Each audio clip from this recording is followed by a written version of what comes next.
Good morning. My name is Carly Viola, and I am a cancer nurse who specializes in bone marrow transplant. Today we are going to look at the blood cancer multiple myeloma and how it affects those 65 years of age and greater. We're going to talk about the pathophysiology, risk factors, and services based from the primary, secondary, and tertiary care levels. And at the very end, we'll touch briefly on technology and how that can be used as a benefit to serve these patients. Our next slide is the pathophysiology of cancer of the multiple myeloma. We're going to spend a few minutes here in this concept map because there's a lot of information here. The middle is, of course, our patient, the 65 and older multiple myeloma. To the left in orange is our pathophysiology. Multiple myeloma, in the most basic form, is a cancer of the plasma B cells. If you remember from what hematopoiesis looks like, B cells stem from the lymphoid line of the stem cell, and that is related to your acquired immunity, your immunoglobulins and your antibodies. One thing to always keep in mind when we're talking about multiple myeloma and the pathophysiology is called the microenvironment of the bone marrow. This is what the inside of the bone looks like in the liquid form. And there is a cytokine called interleukin-6 in this microenvironment, and that prevents apoptosis, which leads to the overproliferation of these plasma B cells. So plasma B cells, overproliferation, interleukin-6, that's the meat and potatoes of the pathophysiology of multiple myeloma. As far as the main health body systems that are affected, first is, of course, going to be our hematologic body system. Any issue with your bone marrow is going to have issues with all the cell lines. Specifically for this one, it's going to be anemia and neutropenia. So these patients are going to have issues with their oxygen carrying capacity, as well as a lot of problems with their ability to fight off infections, making them at very high risk for sepsis. Skipping over to the renal system, the kappa and lambda light chains that are on the ends of the antibodies break off. They become free light chains, and they end up clogging the kidneys and are a form of intrarenal failure, which of course is going to have all sorts of issues with creatinine, electrolyte abnormalities, inability to balance your fluids, hypertension, all sorts of renal complications from those kappa and lambda light chains. The metabolic issues stems from our IL-6 again. IL-6, in addition to preventing apoptosis, also causes an increase in osteoclastic activity, which leads to bone resorption into the blood. The more bone that is resorbed into the blood, the higher the serum calcium levels are, leading to pretty severe hypercalcemia, which is, of course, going to cause lots of cardiac issues. Bradycardia and arrhythmias are of biggest concern, along with muscle weakness and fatigue. And last but not least is our skeletal system. Hand in hand with the hypercalcemia, the more bone that is resorbed is the more porous and weak that these bones get, and pathological fractures and breaks are very common in this population. The green area of the concept map points to our laboratory findings for these patients. Some very basic blood and urine tests can actually tell you quite a lot about a multiple myeloma patient.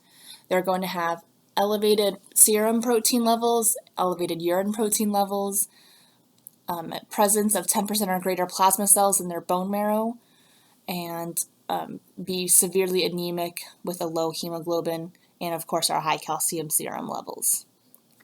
Diagnostic tests is primarily based on blood, urine, and bone marrow. Additional to the bone marrow biopsy and aspirate is also going to be a skeletal survey. Certain occasions will also require an MRI to be done, but it's not always needed. Treatment options are actually very plentiful for multiple myeloma patients, and they are growing all the time. The last 10 years has been a very dynamic time for biotherapy treatments for multiple myeloma patients, and those complement the traditional chemotherapy treatments that have been available to multiple myeloma patients for decades.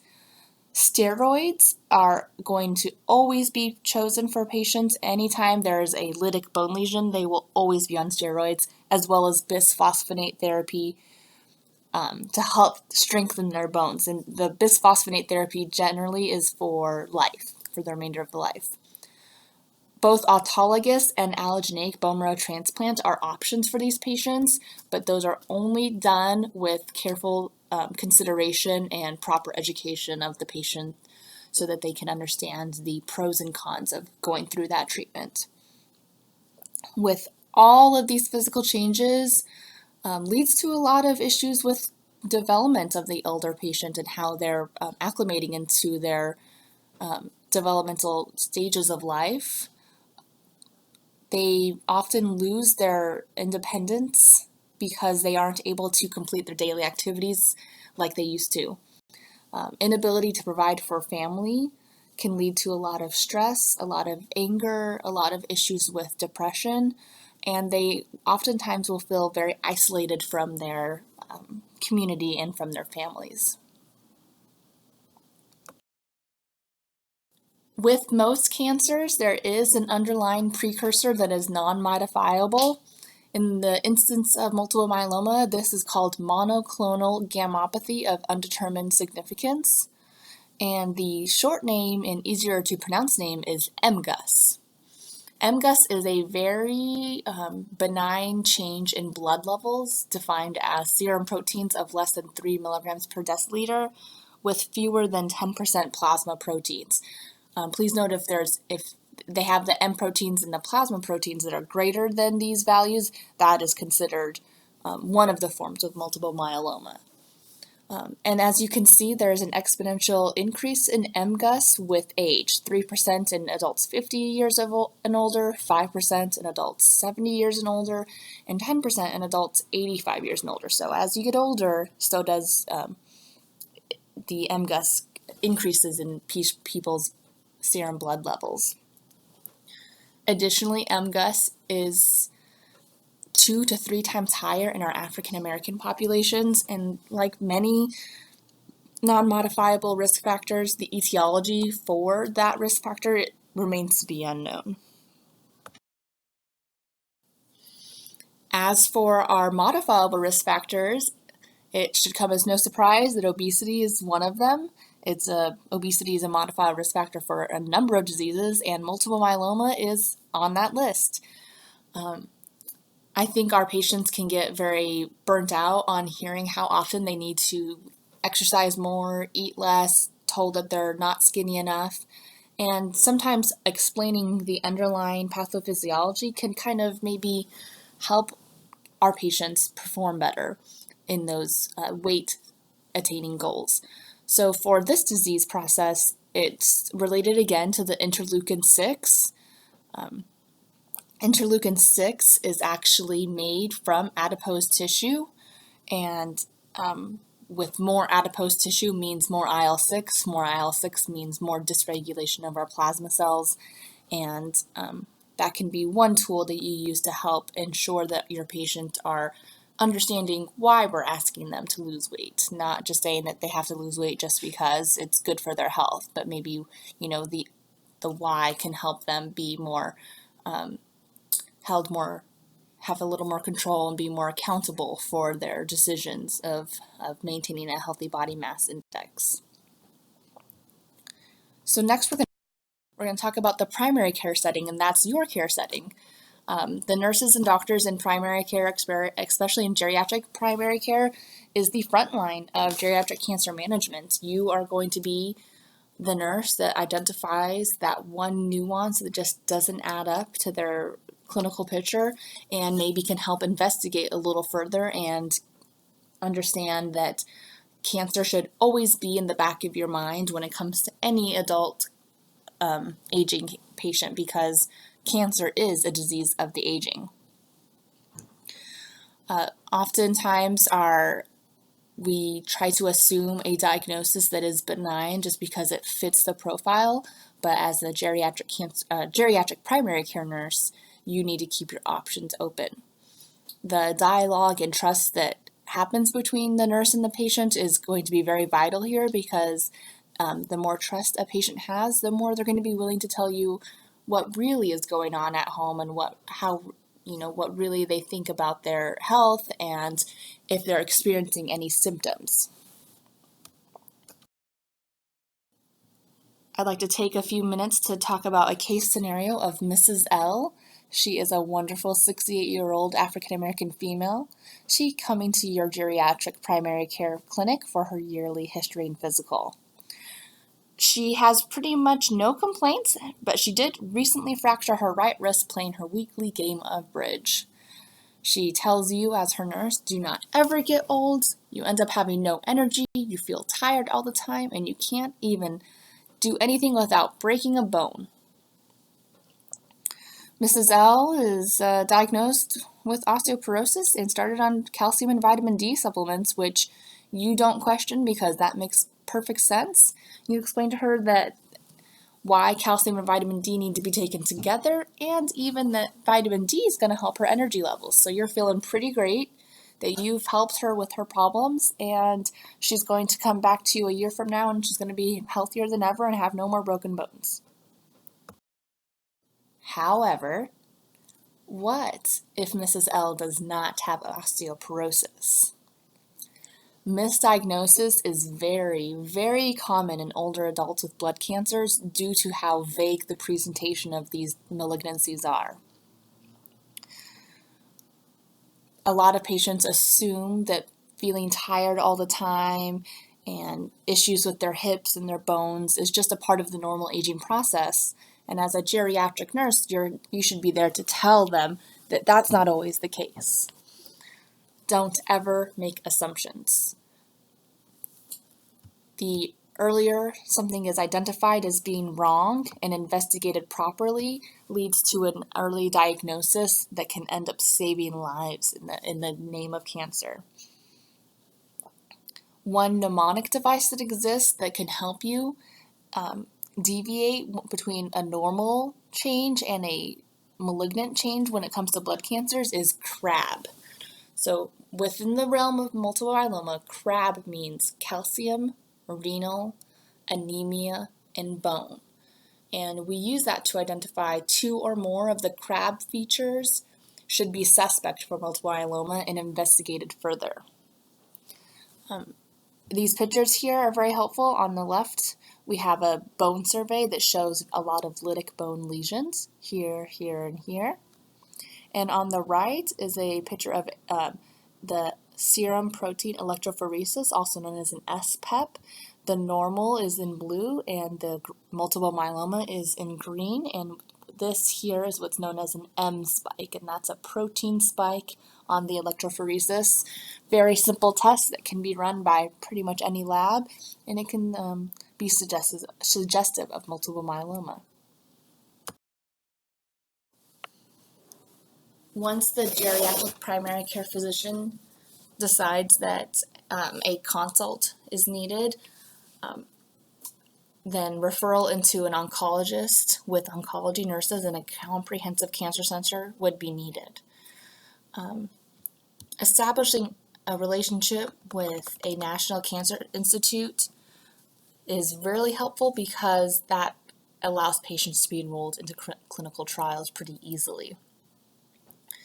What an oncologist is going to do for this type of patient is perform a bone marrow biopsy to help confirm a diagnosis and then make recommendations for treatment that are individualized to that patient, their disease, and their lifestyle. So not every multiple myeloma patient is going to get the exact same treatment.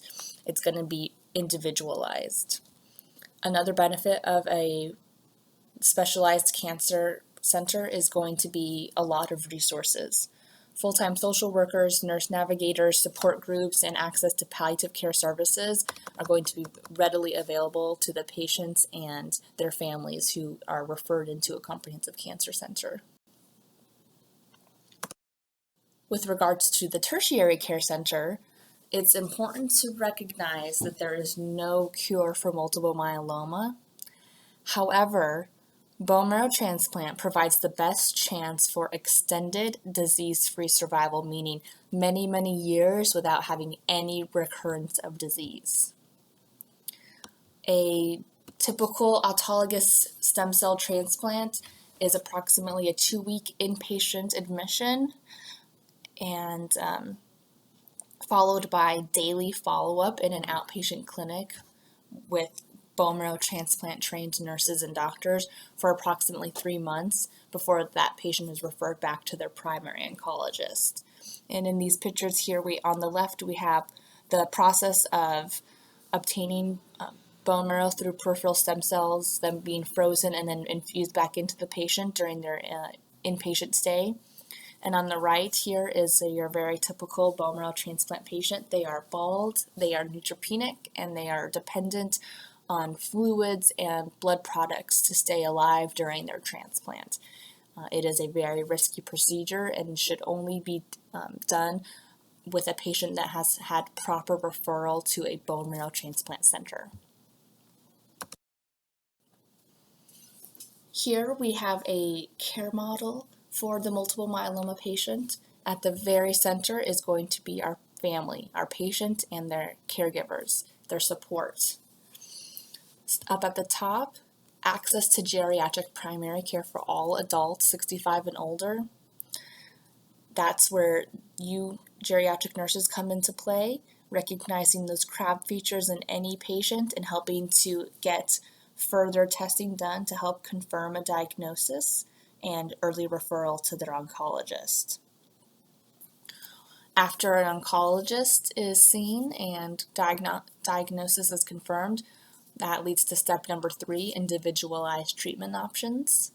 And number 4 is going to be optional, but very probable for most patients, is going to be the bone marrow transplant consultation to allow them to get that extended disease-free survival. At the very end, I'd like to take a couple seconds to talk about technology in geriatric cancer care. When it comes to technology, our older adults tend to be very timid with our technology. It can be seen as a hindrance to care and as a barrier. However, as geriatric nurses, we must embrace technology and present it to our patients in terms that allow them to clearly see the benefits. And with the multiple myeloma patients, their risk for falls and bone breaks is very high, and the more bones they have broken, the longer they're going to be in the hospital, and the longer they're in the hospital, the more complications they'll have. So whatever we can do to help prevent those falls and help also produce a sense of autonomy for these patients will greatly benefit them and their families. Featured here is this buddy system. It is a wristlet that the patient wears, and then also a GPS marker, and this allows family members to identify where the patient is at all times, and it also allows the patient to call for help when needed if they are having any issue. These types of systems also register things like heart rate and respiratory rate, and help to identify when an older patient is in distress, and certain family members can have access to the shared information so that they can monitor the patient from afar and allow those patients to live independently for longer periods of time. So education and reassurance is needed in order for these types of products to be successful. Sometimes the patients can feel like they are silly and that they don't need any help, but assuring them that safety is your number one concern really can help drive away that point. That concludes the presentation today on multiple myeloma in the geriatric setting, and here are some references if you have any increased reading that you would like to do on the subject. I hope you enjoyed this presentation. Have a great day.